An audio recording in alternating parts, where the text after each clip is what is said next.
ایک حدیث البتہ صحیح ہے، صحیح سند کے ساتھ، فضائل صحابہ کتاب ہے، احمد بن حنبل کی یہ روایت میں نے وہ 72 حدیث میں بھی شامل کی ہے کہ سیدنا علی رضی اللہ تعالیٰ عنہ کہتے ہیں کہ میری وجہ سے 2 گروہ گمراہ ہوں گے اور میری وجہ سے 2 گروہ دوزخ میں جائیں گے، ایک میری محبت میں غلوف کر کے اور ایک میری دشمنی میں غلوف کر کے۔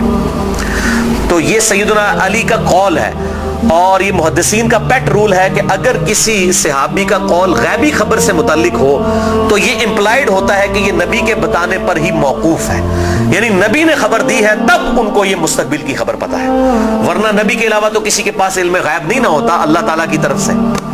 کوئی اور شخص تو یہ دعویٰ نہیں کر سکتا میرے اوپر وحی نازل ہوتی ہے، تو نبی کو جتنا اللہ تعالیٰ علم غیب دیتا ہے، غیب پر اطلاع دیتا ہے، وہ امت تک پہنچا دی جاتی ہے۔ تو سیدنا علی جب یہ قول بیان کر رہے ہیں تو یقیناً یہ موقوف ہے نبی صلی اللہ علیہ وسلم کے بتانے کے اوپر۔ تو یہ 2 ایکسٹریم رویے امت میں آج تک موجود ہیں، لیکن اب مسئلہ یہ ہوتا ہے کہ چونکہ فرقہ واریت ہو جاتی ہے تو اہل سنت سے اگر آپ پوچھیں گے وہ کہیں گے جی وہ جس دوزخ میں جس گروہ نے جانا ہے نا وہ یہ رافضی شیعہ ہیں، دیکھیں سیدنا علی کے بارے میں کتنا غلوب کرتے ہیں۔ اچھا آپ شیعہ سے جا کے پوچھیں وہ کہیں گے جس بندے جنہوں نے حضرت علی کی دشمنی میں دوزخ میں جانا ہے وہ اہل سنہ ہے۔ یہ دیکھیں کہ یہ حضرت علی کی جب شان بیان ہونی شروع ہوتی ہے تو یہ شیعت کا فتویٰ لگا دیتے ہیں، ٹھیک ہے۔ تو یہ دونوں ایکسٹریم رویے ہیں۔ اہل سنت کے ہاں بھی ناسبی موجود ہیں جو سیدنا علی سے بغض رکھتے ہیں، آج تک موجود ہیں، اور ان کی زیادہ تر تعداد جو ہے وہ اہل حدیث اور دیوبند مکتبہ فکر کے اندر موجود ہے۔ آپ کچھ بریلیوں میں بھی ایک کا دکا دانے آنے شروع ہو گئے ہیں، اور اسی طریقے سے جو رافضیوں کی اکثریت ہے وہ اہل تشیع کے ہاں پائی جاتی ہے جو کہ سیدنا علی کے بارے میں غلو کرتے ہیں۔ اہل سنت کا درمیان میں مسلک ہے اس حوالے سے، اور اس میں میں وہ امام شافعی کا شعر کوٹ کروں گا ضرور، جو انہوں نے دیوان الشافعی ان کا اپنا دیوان چھپا ہوا ہے، اس میں کوئی سند کی ضرورت نہیں ہے، اور تمام ائمہ محدثین نے اپنی حدیث کی کتابوں میں اس قول کو نقل کیا ہے، اسماء الرجال کی کتابوں میں اس قول کو نقل کیا ہے۔ امام ذہبی رحمہ اللہ نے جو امام ابن تیمیہ کے شاگرد ہیں انہوں نے بھی نقل کیا، امام ابن تیمیہ نے بھی نقل کیا، اور امام ابن کثیر نے بھی، اور باقی سارے ائمہ نے، ابن حجر اسقلانی نے بھی، کہ امام شافعی فرمایا کرتے تھے ان کان رفضا حب آل محمد صلی اللہ علیہ وسلم، اگر آل محمد کی محبت کا نام رافضی یا شیعہ ہونا ہے فَلْيَشْهَدِ الثَّقَلَانِ أَنِّي رَافِضِي، تو جن و انس گواہ ہو جاؤ اس بات پہ کہ میں رافضی ہوں۔ کہ اگر سیدنا علی سے محبت کا نام شیعہ ہونا ہے اور تم مجھے بلیم کرتے ہو کہ میں علی سے محبت کیوں کرتا ہوں، آل محبت سے محبت کیوں کرتا ہوں، اس کی بنیاد پہ تم مجھے شیعہ کہتے ہو، تو گواہ ہو جاؤ میں شیعہ ہوں۔ اور میں نے اس میں پھر ایڈ کیا ہے کہ اگر آج امام شافعی زندہ ہوتے تو میں کہتا کہ شیخ صاحب آپ میرے بھی کچھ اشعار اس میں ایڈ کر لیں۔ آپ نے تو کہا نا کہ اگر اہل بیت کی محبت کا نام رافضی یا شیعہ ہونا ہے تو میں ہوں رافضی، تو میں یہ کہتا ہوں کہ اگر نبی صلی اللہ علیہ وسلم کی محبت کا نام اگر وہ غلوف کے درجے میں نہ ہو، بریلوی ہونا ہے تو میں بریلوی ہوں۔ اگر صحابہ کرام سے عقیدت کا نام اگر غلوف کے درجے میں نہ ہو، یہ شرط ہے، ادھر بھی معصومیت نہ کلیم کر دی جائے دیوبند کی طرح، اگر اس کا نام دیوبندی ہونا ہے تو میں دیوبندی ہوں۔ اور اگر کتاب و سنت کے منہج کو اور اجماع کو حجت مانتے ہوئے فائنل اتھارٹی ماننا اور اس کے مقابلے پر کسی کی بات کو حجت نہ سمجھنا اہل حدیث ہونا ہے تو میں اہل حدیث ہوں۔ تو یہ صرف ایک سمجھانے کے لیے ایک جملوں کے طور پر ہے، باقی الحمدللہ ہم مسلمان ہیں اور ہمیں اسی پر فخر محسوس کرنا چاہیے۔ اللہ تعالیٰ نے ہمیں مسلم پیدا فرمایا ہے، وَسَمَّاكُمُ الْمُسْلِمِينَ، اس نے نام بھی ہمارا مسلمان رکھا ہے، ہمیں اسی پہ فخر محسوس کرنا چاہیے۔ باقی جو یہ فکر کی بات ہوتی ہے، اگر اصحاب الحدیث یا اہل السنہ کی فکر محدثین نے استعمال کی تو یہ فکر کے طور پر تھا، کبھی یہ مسجدوں کے باہر اس طریقے سے تفریق نہیں کی جاتی تھی جس طرح آج کل ہو چکی ہے، اور آج کل بھی ہر جگہ نہیں ہے۔ پورے سعودیہ میں اس طرح کی تفریق نہیں ہے کہ مسجد کے باہر آپ کو اس طرح کی چیزیں ملیں، یا ملیشیا کے اندر جن ملکوں کے اندر تھوڑی ہوش آئی ہے تو ان چیزوں سے چیزیں پاک ہیں۔ اور ایون ہمارے جو یورپ اور امریکہ کے اندر اگرچہ فرقوں کے نام پہ مسجدیں بنی ہیں لیکن کم از کم وہاں پہ اتنی ٹالرنس ہے کہ لوگ تمام کے تمام لوگ ایک جگہ پہ نماز پڑھتے ہیں، ایک دوسرے کے پیچھے نماز پڑھ لیتے ہیں۔ یہ یہاں پر لعنت ہے انڈیا، پاکستان اور بنگلہ دیش کے گندے کلچر کے اندر کہ یہاں پر لوگ جو ہے وہ مطلب اس طرح فرقوں میں بٹے ہوئے ہیں کہ ایک دوسرے کے پیچھے نماز بھی نہیں پڑھتے۔ آج مجھے ایک بھائی کا فون آیا، اکثر لوگ سوال کر رہے ہوتے ہیں فلاں کے پیچھے نماز ہو جاتی، فلاں کے پیچھے نماز ہو جاتی ہے۔ میں ان کو ایک ہی جملہ بولتا ہوں کہ میرے بھائی جس کو آپ کافر نہیں کہہ رہے نا اس کے پیچھے نماز ہو جاتی ہے۔ آپ نے اگر یہ اناؤنسمنٹ کرنی ہے کہ اس کے پیچھے نماز نہیں ہوتی تو اس کو پہلے کافر ڈکلیئر کریں گے۔ اگر آپ میں یہ جرت نہیں ہے نا آپ مسلمانوں سے سمجھ رہے ہیں نا, اہل البدع سمجھ رہے ہیں, کلمہ کو مشرک سمجھ رہے ہیں, کچھ بھی سمجھ رہے ہیں, کافر کہنے کی آپ کو جرت نہیں ہے نا, تو سمجھ لیں کہ وہ مسلمان ہے. اب وہ مسلمان ہے, وہ اہل بدعت میں سے بھی ہو سکتا ہے, کلمہ کو مشرک بھی ہو سکتا ہے, ٹھیک ہے, کچھ بھی ہو سکتا ہے, جب تک وہ کافر نہیں ہے اس کے پیچھے نماز درست ہے. یہ ہے بالکل موٹا سا فارمولہ. اور اگر آپ سمجھتے ہیں کہ اس طریقے سے لوگوں کو اسلام سے باہر نکالنا ہے تو میرے بھائی پھر ٹھیک ہے, آپ سعودیہ والوں کو بھی اپلیکیشن دیں, کہ اہل حدیث اپلیکیشن دے دیں کہ جی بریلوی مشرک ہیں, دیوبندی بھی چونکہ تقلید کرتے ہیں وہ بھی مشرک ہیں, شیعہ بھی مشرک ہیں, لہٰذا جو ہے چونکہ حرم کے اندر جو ہے وہ مشرکین کا داخلہ ممنوع ہے, لہٰذا سوائے اہل حدیث کے کسی کو حج کرنے کی اجازت نہ دی جائے. اپلیکیشن دیں, اور اگر وہ آپ کی اپلیکیشن قبول نہ کرے تو پھر آپ وہی فتویٰ لگائیں کہ اگر وہ نہیں قبول کر رہے تو وہ بھی مشرک, جو حرم میں آنے دے رہا ہے مشرک کو وہ بھی مشرک, اور امام کعبہ جو ان کی لیڈرشپ کر رہا ہے اور اس کے خلاف بول نہیں رہا وہ بھی مشرک. پھر تو بھائی میرے فارمولے آپ لگانے شروع کر دیں.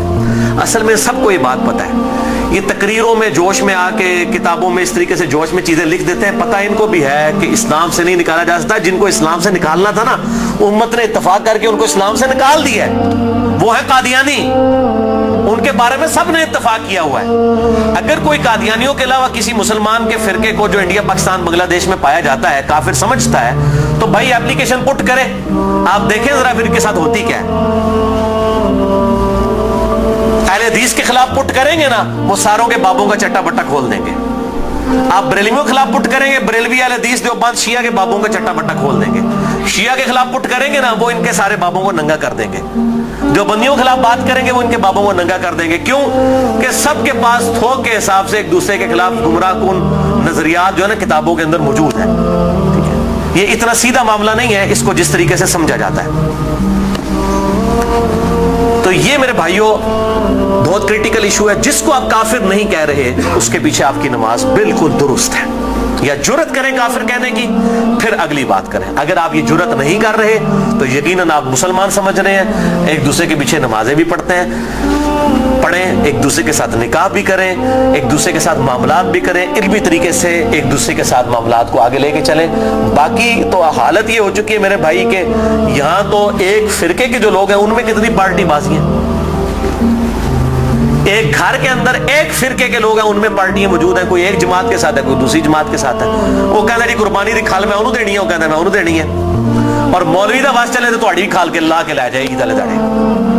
بالکل کئی لوگ ایسے ملے ہیں, وہ کہتے ہیں جی ہم 2 بکرے اس لیے دیتے ہیں کہ جی وہ ہم نے ایک جو ہے وہ اس پارٹی کو دینا ہے, دوسری پارٹی کو دینا ہے, ورنہ وہ ناراض ہو جائے گی. اور دونوں کا مسئلہ ایک ہی ہے. اور اس کے علاوہ سیاسی بنیاد پہ جو ڈویژن ہوئی ہیں وہ الگ سے ہیں. تو ڈویژن تو بہت زیادہ ہیں. اور پھر کہتے ہیں جی وہ ہم آپس میں ایک دوسرے کو گمراہ تو نہیں سمجھتے, گمراہ نہیں سمجھتے. تو میرے بھائی ایک دوسرے کا اس لیول تک آپ رد کرتے ہیں کہ مسجدیں چھین لیتے ہیں ایک دوسرے سے. اگر گمراہ سمجھ رہے تو تبھی مسجد چھینتے ہیں نا. مسجد کیوں چھینی جاتی ہے کہ میرے والے کریں؟ تو یا سیدھا سیدھا پبلک کو بتائیں کہ یہ مسجد جو ہے یہ ہمارے چندے بٹورنے کے اڈے ہیں, تو چونکہ ادھر سے ہم نے چندے بٹورنے ہوتے ہیں, آپ کی چمڑیاں اتارنی ہوتی ہیں, اس لیے ہم مسجدیں آپ سے چھین رہے ہوتے ہیں. تو بتائیں پبلک کو, یہی بات ہو سکتی ہے نا. تو یا پھر اگر یہ نہیں کہہ رہے تو آپ پھر ظاہر ہے دوسروں کو گمراہ سمجھ رہے ہیں, گن پوائنٹ کے اوپر ایک دوسرے کی مسجدیں چھینتے ہیں, لڑائیاں کرتے ہیں, اور پھر کہتے ہیں جی ہم ایک ہی ہیں. کوئی ایک نہیں ہوتے میرے بھائی. دیوبند کا مماتی گروہ, حیاتی گروہ, اتنے ایکسٹریم اختلافات ہیں آپ سوچ بھی نہیں سکتے. بریلویوں کے اندر آپ آ جائیں, دعوت اسلامی کو دیکھ لیں, اور ڈاکٹر طاہر القادری صاحب اور سیفیوں کی پارٹی, زمین کے آسمان کے اختلافات ہیں. اہل حدیث کے اندر آپ آ جائیں, وہاں پہ جماعت الدعوہ کو دیکھ لیں, جمعیت اہل حدیث کو دیکھ لیں, زمین آسمان کے اختلافات ہیں. میں مطلب جنہوں کہتے ہیں نا کہ پنجابی محاورہ دائیاں کو نہیں ٹیڑھ چھپے ہوتے ہیں, میں تو سارے نہ رہا, مجھے تو پتہ ہے ان کی سب کی کیا صورتحال ہے. چندوں کی بنیاد کے اوپر لڑائیاں ہوتی ہیں, اور بعض کا جو ہے وہ اسلحہ تک نکال لیا جاتا ہے, مسجدوں کے اوپر قبضہ کر لیا جاتا ہے, مسجدیں بند ہو جاتی ہیں. ہمارے خود اسلام آباد میں ایک اہل حدیث کی مسجد 1 سال تک بند رہی ہے, صرف 2 پارٹیوں کے جھگڑے کی وجہ سے. اور پھر الٹیمیٹلی جو ہے وہ بڑی مشکل کے ساتھ ایشو جو ہے وہ ریزالو ہوا, اور اس حد تک ہو گئی کہ امام مسجد کو دھمکی لگائی جاتی تھی, اگر تو نے ادھر جا کے امامت کرائی نہ تو تیری لتا پان دیں گے, اس لیول تک. اور اس مسجد کے دائیں طرف ایک پارٹی نے خیمہ لگایا, بائیں طرف ایک پارٹی نے خیمہ لگایا, دونوں جو ہے وہ نمازیں پڑھا رہے ہیں, اور دونوں نے اب سپیکر لگائے ہوئے ہیں اور ایک دوسرے کی طرف رکیے ہوئے ہیں, نمازی اندر 4-5 ہیں. یہ حالت ہے مولویوں کی. تو میں یہ سمجھتا ہوں کہ اسلام کے خلاف سب سے بڑی سازش جو ہے نا یہ علماء ہے. اور یہ بات میری بری نہ مانیے گا, سورہ الاعراف کے اندر اللہ تعالیٰ نے آیت نمبر 175 آنورڈ اگر آپ پڑھنا شروع کریں گے تو اللہ تبارک و تعالیٰ نے علماء سوء کی مثال جو ہے کتے کی سی دی ہے. اللہ تعالیٰ فرماتا ہے یہ جو علماء، بلعام بن باورہ ایک بہت بڑا عالم تھا یہودی، اس کی مثال اللہ تعالیٰ نے دی ہے کہ اس کی مثال کتے کی سی ہے کہ اس کو کوئی چیز ملتی ہے تب بھی یہ زبان ہانپتا رہتا ہے، نہ ملے تب بھی ہانپتا رہتا ہے کہ وہ لالچی ہے نا. یعنی کتے کا کام ہی ہے کہ وہ لالچ میں زبان باہر نکال کے رکھے، چاہے پیٹ بھرا ہوا ہو یا نہ ہو. علماء کی مثال اللہ تعالیٰ نے کتے کی دی ہے قرآن حکیم کے اندر. آپ اندازہ کریں کتنی سخت مثال ہے. ہم بھی یہ بات کرتے ہیں، پنجابی ایک محاورہ ہے کتی چورا نہ رلی ہے، سنے ہیں نا؟ یعنی چور سے بچانے کے لیے، گھر کی حفاظت کے لیے کتا رکھا جاتا ہے. جب کتا ہی چوروں کو بتانا شروع کر دے کہ فلاں قیمتی مال فلاں جگہ پہ اس کو لوٹ لو، تو اس کو پنجابی میں کہا جاتا ہے کتی چورا نہ رل گئی ہے. یعنی کتا جو ہے وہ الٹا چوروں کے ساتھ مل گیا. ہمارے علماء کی بھی مثال یہی ہے، وہ علماء جو اپنی پبلک کو یہ کہہ رہے ہیں قرآن و سنت ٹریک نہ پڑھنا گمراہ ہو جاؤ گے. تو یہ اس سے بڑی کیا دشمنی ہے؟ ہم غیر مسلم کو کیسے قرآن پیش کریں گے اگر ہم اپنے مسلمان بھائی کو یہ کہہ رہے ہیں قرآن ڈائریکٹ نہ پڑھنا گمراہ ہو جاؤ گے؟ کیوں کہہ رہے ہوتے ہیں؟ کیونکہ ان کو پتہ ہے قرآن میں وہ کچھ لکھا ہے جو ہمارے عقیدوں، ہمارے بابوں کے عقیدوں کے خلاف ہے. اگر یہ بات کریں گے تو گمراہ ہی ہوگا نا. تو یہ جو پٹی پڑھا رہے ہیں، مجھے بتائیں اس سے بڑے اسلام کے دشمن کون ہیں؟ اب آپ ان کی پگڑیوں سے، داڑیوں سے، تسبیحوں سے، ان کی شکلوں سے دھوکہ نہ کھائیں. اسلام کے بہت بڑے دشمن ہیں یہ لوگ. اللہ تعالیٰ ان کے شر سے محفوظ فرمائے. تو بات کہاں سے کہاں نکل گئی؟ اللہ تعالیٰ فرماتا ہے ہم نے ماں باپ، ان کو ماں اور بیٹے دونوں کو جہان والوں کے لیے بہت بڑی نشانی بنایا تھا. ان هذه امتکم امۃ واحدہ، اے نبیوں کے ماننے والوں یہ سب کی سب امتیں، تمام نبیوں کے پیروکار اور انبیاء کی تعلیمات ایک ہی تھی. وَأَنَا رَبُّكُمْ فَاعْبُدُونَ، اور میں تمہارا رب ہوں بس میری ہی عبادت کرو. یعنی عیسیٰ، موسیٰ، ابراہیم، نوح علیہ السلام اور محمد رسول اللہ صلی اللہ علیہ وسلم یہ ایک ہی درخت کی شاخیں ہیں، ایک ہی درخت کے پھل ہیں. یہ کوئی ڈیفرنٹ تعلیمات نہیں ہے، بنیادی عقائد سیم ہے. ہاں وقت کے ساتھ ساتھ اللہ تعالیٰ نے شریعت کے اندر کچھ تبدیلی کی، لیکن بنیادی عقیدہ توحید سب کا سب ایک. اور وہی اللہ تعالیٰ نے بات کر دی وَأَنَا رَبُّكُمْ، اور میں ہوں تمہارا رب، فَاعْبُدُونَ، بس میری عبادت کرو. وَتَقَطَّعُوا أَمْرَهُمْ بَيْنَهُمْ، مگر لوگوں نے پارا پارا کر دیا آپس میں دین کو. كُلٌّ إِلَيْنَا رَاجِعُونَ، سب کے سب کو لوٹ کر ہمارے پاس آنا ہے. اللہ تعالیٰ مانتا ہے ہم نے ایک دین دیا تھا لیکن لوگوں نے فرقے بنا لیے. ایک تو یہ انبیاء کے نام پر یہ تقسیمیں ہوئیں، اور بعد میں پھر نبیوں کے ماننے والوں میں بھی بزرگوں کے نام پہ تقسیمیں ہو گئی. یعنی آج عیسائی، یہودی اور مسلمز نبیوں کے نام کے اوپر اپنے آپ کو ڈیوائیڈ کیا ہوا ہے نا، حالانکہ تعلیمات ایک ہے. اور ہم کیوں اپنے آپ کو بہتر سمجھتے ہیں؟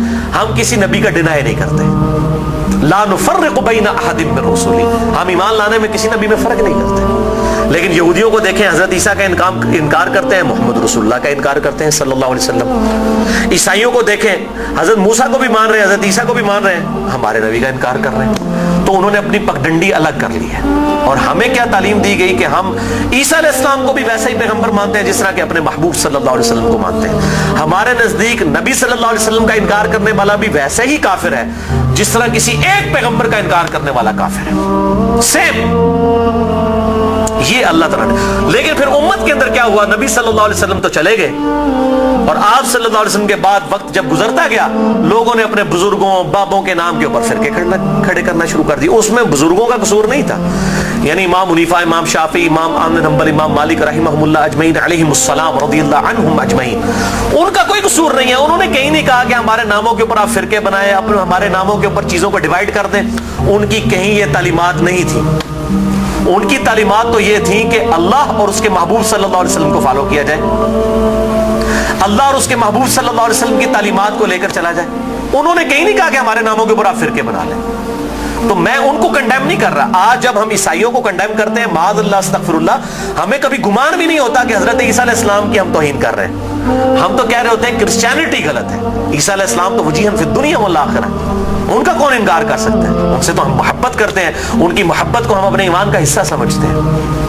لیکن ان بزرگوں کے نام کے اوپر فرقے بننا شروع ہوئے، پھر آگے چلتا رہا کام یہاں تک پہنچا کہ اب آپ دیکھیں کہ اس حالت تک بگاڑ آ چکا ہے کہ انڈیا پاکستان کے اندر ایک امام حنیفہ رحمہ اللہ کے نام پہ فرقہ بنانے والے لوگوں کی اپنی حالت یہ ہو گئی ہے، انہوں نے اپنے ادھر جو 14ویں صدی کے 2 بابے تھے ان کے نام کے اوپر فرقے بنا لیے، بریلوی اور دیوبندی.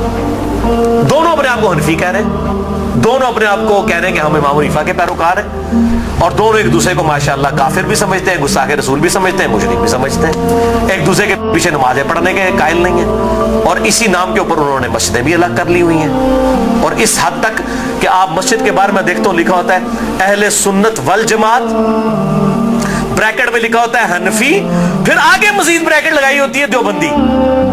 یعنی آپ دیکھیں کہ کس لیول تک ڈیوائیڈ کر دیا، کس لیول تک ڈیوائیڈ کر دیا امت کو. تھوڑا آگے ہو جائے، آگے ہو جائے، آگے جائے. اور میں حیران ہوتا ہوں کہ انڈیا کے 2 شہروں کی بنیاد کے اوپر امت کو ڈیوائیڈ کر دیا. یہ دیوبند اور بریلی انڈیا کے 2 شہر ہیں، اس کے نام کے اوپر ڈویژن کر دی ہوئی ہے. یہی حال اہل حدیث کا ہے. کبھی اپنے آپ کو اہل حدیث کہیں گے، کبھی سلفی کہیں گے، کبھی کہیں گے غربا اہل حدیث، کبھی کچھ. کس لیول تک بگاڑ آ گیا. حتیٰ کہ اگر آپ اب یورپ میں چلے جائیں تو وہاں 2 فرقے بن چکے ہیں، اہل حدیث اور سلفی. اور سلفیوں میں بھی 2 ہیں، ایک تقلیدی سلفی ہیں اور ایک غیر مقلد سلفی ہیں. اور ابھی ایک اور شوشہ چھوڑا ہے مدخلی. یہ ایک اور فرقہ جو ہے وہ عرب کے اندر نکلا ہے، جو کہ اپنے علاوہ سب کو کہتا ہے کہ یہ اہل حدیث سے خارج ہیں، ہم کوئی بہت بڑے اہل حدیث ہیں. یہی ہوتا ہے میرے بھائیوں، جب یہ پارٹی بازی شروع ہوتی ہے نا، اس کا انجام یہی ہوتا ہے. خدا کے لیے اس طرف واپس آ جائیں جہاں ہمارے محبوب صلی اللہ علیہ وسلم ہمیں چھوڑ کر گئے تھے. هُوَ سَمَّاكُمُ الْمُسْلِمِينَ مِنْ قَبْلُ وَفِي هَذَا. اللہ کے پیغمبر ابراہیم علیہ السلام نے اس قرآن کے نزول سے پہلے تمہارا نام مسلم رکھ دیا تھا، اور اس کتاب میں وفی ہذا اللہ نے بھی انڈورس کر دیا اپنے آپ کو مسلمان کو. کیوں اپنے آپ کو ڈیوائیڈ کرتے ہو؟ کس لیول تک ڈویژن کرو گے؟ پہلے کہتے تھے جی اگر ہم سنی شیعہ کی ڈویژن نہیں کریں گے تو پتہ کیسے چلے گا. چلو جی وہاں بھی مسئلہ حل ہوا. پھر آگے گئے جی نہیں اگر ہم حنفی شافی مالکی حنبلی اہل حدیث نہیں کریں گے پتہ کیسے چلے گا. چلو وہاں بھی مسئلہ حل ہو گیا. پھر آگے نہیں جی اہل حدیث میں بھی اتنی پارٹیاں تھیں تو ہم سلفی کہیں گے تو تب پتہ چلے گا. میرے بھائی یہ جتنی دمیں لگائی ہوئی ہیں نا، میں ان کو دمیں کہتا ہوں، یہ آپ دمیں لگاتے چلے جائیں، اس کی کوئی اینڈ نہیں ہے، سوائے اس کے کہ امام مالک رحمہ اللہ کا قول ہے، وہ فرمایا کرتے تھے اس امت کے آخری حصے کی بھی ہدایت ویسے ہی ہوگی جس طرح کے ابتدا کے حصے کی ہوئی تھی. صحابہ کرام علیہم رضوان، اہل بیت، بریلوی دیوبندی، اہل حدیث، شیعہ، اہل سنت اس تفریق سے بہت بالا تھے. آج بھی الحمدللہ وہ مسلمان اس پیٹرن کے اوپر. مجھے کہتے ہیں لوگ جی وہ آپ کس فرقے سے ہیں؟ میں کہتا ہوں جی میں اس گروہ میں شامل ہوں. فرقہ تو ہے ہی اسلام میں حرام. ٹھیک ہے، اللہ تعالیٰ نے واضح طور پہ فرما دیا ہے کہ ان الذين فرقوا دينهم وكانوا شيعا لست منهم في شيء. اے نبی جنہوں نے دین میں فرقے بنائے اور اپنے آپ کو گروہوں میں بانٹ لیا، آپ کا ان سے کوئی تعلق ہی نہیں ہے. سورۃ الانعام آیت نمبر 159. اس طریقے سورہ آل عمران کے اندر ہے واعتصموا بحبل اللہ جميعا ولا تفرقوا. اللہ کی رسی یعنی قرآن کو، صحیح مسلم میں آتا ہے غدیر خم کی حدیث میں کہ یہ قرآن ہے اللہ کی رسی، اس کو مضبوطی سے پکڑ لو، فرقوں میں مت بٹو. پھر پوچھ رہے ہوتے ہیں فرقہ کون سا ہے، تو میں پھر آخر میں تنگ آ کے کہتا ہوں میرے بھائی میرا وہی گروہ ہے جو صحابہ کرام کا تھا. اگر صحابہ بریلوی تھے تو میں بریلوی ہوں، اگر صحابہ دیوبندی تھے تو میں دیوبندی ہوں، اگر صحابہ اہل حدیث تھے تو میں اہل حدیث ہوں، اگر وہ شیعہ تھے تو میں شیعہ ہوں. وہ کہتے ہیں نہیں جی صحابہ تو مسلمان ہی سب، لیکن ہون لوڑ پیندی ہے. تو میں کہتا ہوں میرے بھائی آج ضرورت کس طرح پڑ رہی ہے؟ اگر آج ضرورت پڑ رہی ہے تو نبی صلی اللہ علیہ وسلم کا کام تھا یہ امت کو بتا کے جاتے کہ میرے بعد یہ ہوگا تو جو اس فرقے کا نام ہوگا وہ صحیح ہوگا. بتائیں، صرف ایک بات آپ نے فرمائی، الجماعہ کو پکڑ لینا، امت کی مین سٹریم کو. اور میں آپ کو بتاؤں امت کی مین سٹریم جو ہے نا، عام مسلمان، وہ فرقہ واریت سے بالکل لا تعلق ہو چکا ہے. اور خصوصاً ابھی جو نیو مسلم ہے وہ اپنے آپ کو مسلمان محسوس کرنے میں ہی فخر محسوس کرتے ہیں الحمدللہ. تو اللہ تعالیٰ ہمیں توحید پر بھی کاربند رکھے اور توہین رسالت سے بھی بچائے. نبی صلی اللہ علیہ وسلم کی سچی عقیدت نصیب فرمائے. اپنی موت سے پہلے اپنی قبر و آخرت کی تیاری کرنے کی توفیق عطا فرمائے. سبحانک اللہم وبحمدک اشہد ان لا الہ الا انت استغفرک واتوب الیک وما علینا الا البلاغ المبین.